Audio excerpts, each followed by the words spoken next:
कार्यकारी अधिकारी तथा प्रशासक जिल्हा परिषद कोल्हापूर। आज मी अर्थसंकल्प 43 कोटी 65 लाखाच्या अर्थसंकल्प आज सादर केलेली आहेत। याच्यामध्ये नवीन म्हणजे आम्ही यावर्षीपासून थीम बेस्ड बजेट आम्ही सादर करणार आहोत। थीम बेस्ड बजेटमध्ये थीम असणार आमच्या गाइडिंग लाईट, अशा पद्धतीने आम्ही बजेट ठेवलेली आहेत। यावर्षी आम्ही 3 विषयावर लक्ष ठेवणार आहोत। ते म्हणजे शेवटच्या गाव शेवटच्या माणूसपर्यंत पोहोचणे आणि प्रत्येक योजनामध्ये महिलांना आम्ही प्राधान्य देणे, त्यानंतर पायाभूत सुविधा समृद्ध पद्धतीने बनवणे। हे 3 करण्यासाठी आम्ही ठेवलेली आहे थीम या वर्षासाठी सर्वसमावेशक, सशक्त आणि समृद्ध कोल्हापूर ह्या थीम बेसमध्ये आम्ही करणार आहोत। आणि याच्यामध्ये 24-26 मध्ये आम्ही वेगळ्या नवीन पद्धतीनं आम्ही केलं होतं डिपार्टमेंट निहाय, पण थोडक्यात सांगायचं म्हणजे 25-26 मध्ये डिपार्टमेंट निहाय मी तुला थोडक्यात काय काय नवीनपूर्व उपाययोजना केलेली आहे ते सांगतो। सामान्य प्रशासन विभागामार्फत आम्ही ई सर्व्हिस बुक म्हणजे सगळं जिल्हा परिषद कर्मचारीसाठी ई सर्व्हिस बुक आम्ही सुरू करणार आहोत।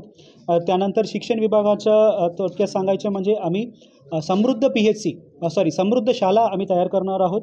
त्यानंतर मिशन विद्याभूमीमधून शाळाचा पूर्ण जमीन आम्ही आरक्षण करणार आहोत। त्यानंतर मेन राजारामला ऑक्सफर्ड ऑफ द ईस्ट बनवण्यासाठी 6 कोटीचं नियोजनसुद्धा आम्ही ठेवलेली आहेत। मिशन विद्याकिरणमध्ये 1958 शाळा पूर्ण सोलार करण्यासाठी सुद्धा आम्ही प्लॅन केलेली आहेत। त्यानंतर आरोग्य विभागामार्फत आम्ही समृद्ध PHCचे कॉन्सेप्ट आम्ही DPTCमध्ये मांडलं होतं, ते सुद्धा आम्ही करणार आहोत।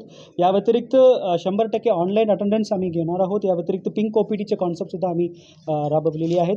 या व्यतिरिक्त पशुसंवर्धन विभागामार्फत आम्ही 25-26 पासून सेक्स सॉर्टेड सिमेंट इंट्रोड्यूस आम्ही करणार आहोत। आणि समाज कल्याण विभागामार्फत आम्ही 25-26 मध्ये आम्ही दिव्यांग बांधवांसाठी आम्ही 3 चाकी बॅटरी ऑपरेटेड व्हेकल आम्ही प्रोव्हाइड करणार आहोत।